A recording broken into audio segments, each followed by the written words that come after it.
स्वागत है दोस्तों आपका हमारे YouTube चैनल सरल किताब में। पिछले लेक्चर में हम लोगों ने पढ़ा था बलों के त्रिभुज का नियम। बलों के त्रिभुज का नियम। उम्मीद करता हूँ ये लेक्चर बलों के त्रिभुज का नियम क्लियर हो गया होगा। तो इसी के आगे हम लोग बात करेंगे आज लामी की प्रमेय। आज हम लोग पढ़ेंगे लामीज थ्योरम। लामी की प्रमेय क्या है? लामी की प्रमेय, लामीज थ्योरम।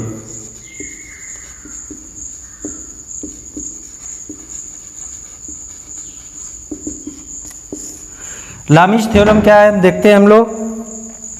लामीज थ्योरम कहती है यदि किसी बिंदु पर तीन बल कार्य कर रहे हों और वो तीनों बल साम्य अवस्था में हैं।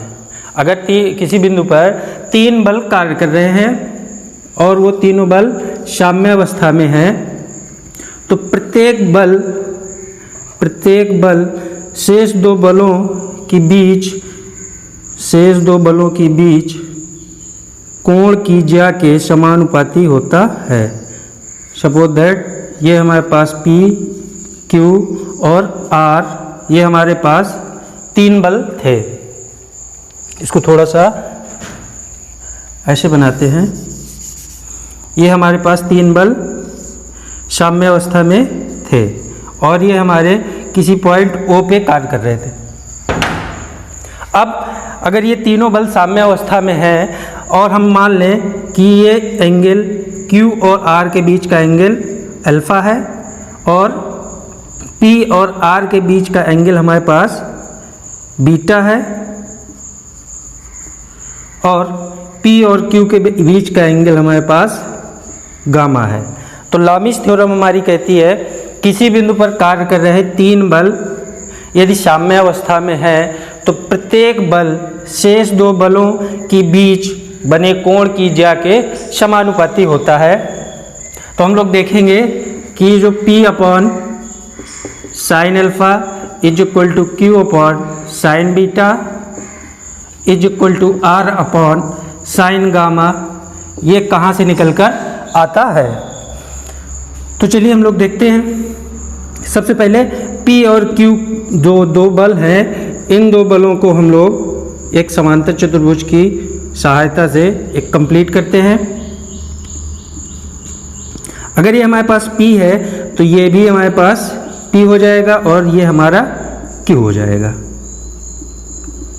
ठीक, अब ये एंगल P और Q के बीच का एंगल ये हमारे पास गामा है तो ये वाला एंगल भी हमारा गामा हो जाएगा। और ये जो एंगल गामा है तो हमारा ये वाला एंगल हमारे पास कितना हो जाएगा, क्योंकि कोई भी एक स्ट्रेट लाइन है उसका एंगल कितना होता है 180, तो ये एंगल हमारा हो जाएगा 180 माइनस गामा।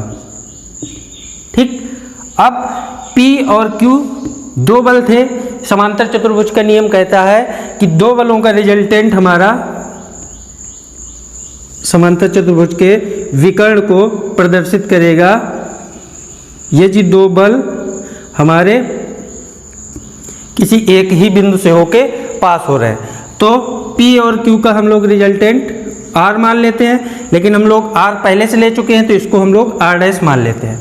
पहले हमारे पास P, Q, R तीन बल थे। इन तीनों बलों को हमने बिंदु पे दिखाया एक बॉडी पे। फिर P और Q का रिजल्टेंट हम लोगों ने R ले लिया। P और Q का रिजल्टेंट R है, मतलब इस P और Q का परिणामी बल R है। और यदि ये बल संतुलन में है, P और Q का रिजल्टेंट ये हमारे पास R डैश है। यदि ये बल संतुलन में है तो हमारा होगा क्या, R is equal to R dash के होगा। ठीक है, अब ये एंगल गामा था तो ये बचा कितना 180 माइनस गामा। अब यहाँ से हम लोग इसको थोड़ा सा डॉट डॉट और बढ़ा देते हैं। अब देखिए ये जो हमारा एंगल है Q और R के बीच का एंगल अल्फा है, मतलब ये वाला एंगल हमारा अल्फा है। Q और R डैश के बीच का एंगल अल्फा है यहाँ से, तो ये हमारे पास ये वाला एंगल कितना बचेगा 180 माइनस अल्फा। ठीक है, अब ये हमारी एक स्ट्रेट लाइन है, ये R और R डैश वाली, और इस लाइन का ये जो पूरा एंगल होगा ये 180 होगा, और इतना बीटा है तो ये कितना बचेगा 180 माइनस बीटा के। उम्मीद करता हूँ ये एंगल निकालना क्लियर हो गया होगा। अब इसका हम लोग नामकरण कर देते हैं, ये O था, ये A हो गया, ये B और ये C।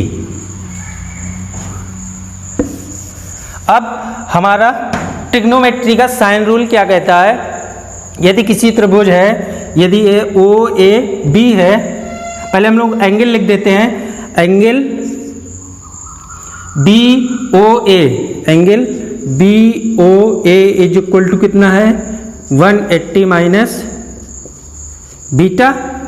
ठीक है, ये वाला एंगल कितना है, angle OAB is equal to 180 minus gamma के, हम लोग देख रहे हैं। और ये वाला एंगल कितना है, एक 180 माइनस अल्फा, मतलब ABO, angle ABO is equal to 180 minus alpha.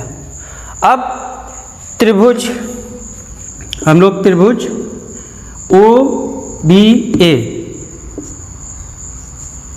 त्रिभुज OBA में क्या करें, साइन रूल लगा दें। साइन रूल लगाने पर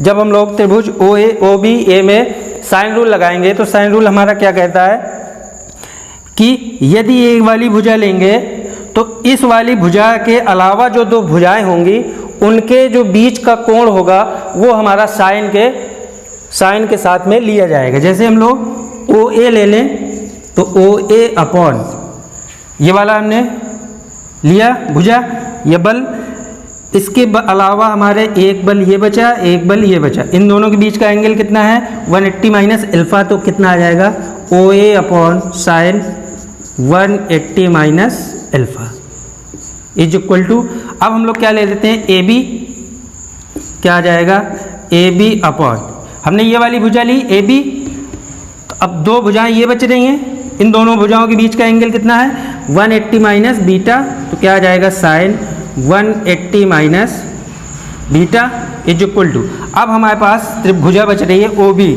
तो ये कितना आ जाएगा OB अपॉन साइन, हमने ये वाली भुजा ली तो एंगल ये वाला बचा, ये दो भुजाएं बची, तो एंगल कितना आ जाएगा 180 माइनस गामा।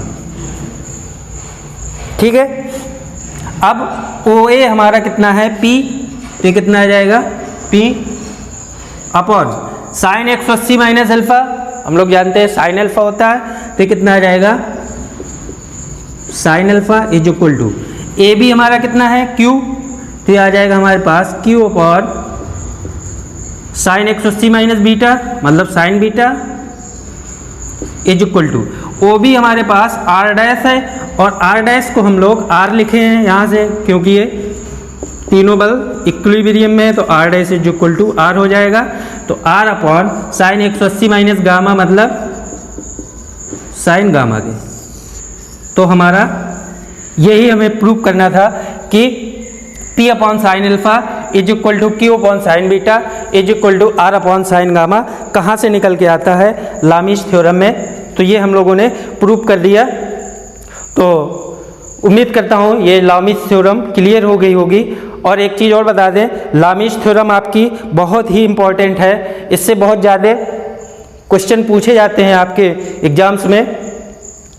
तो आप लोग पढ़िए, अगर आपको कोई भी डाउट है तो आप हमें नीचे कमेंट सेक्शन में कमेंट छोड़ सकते हैं। नेक्स्ट लेक्चर में आपका वो डाउट क्लियर हो जाएगा।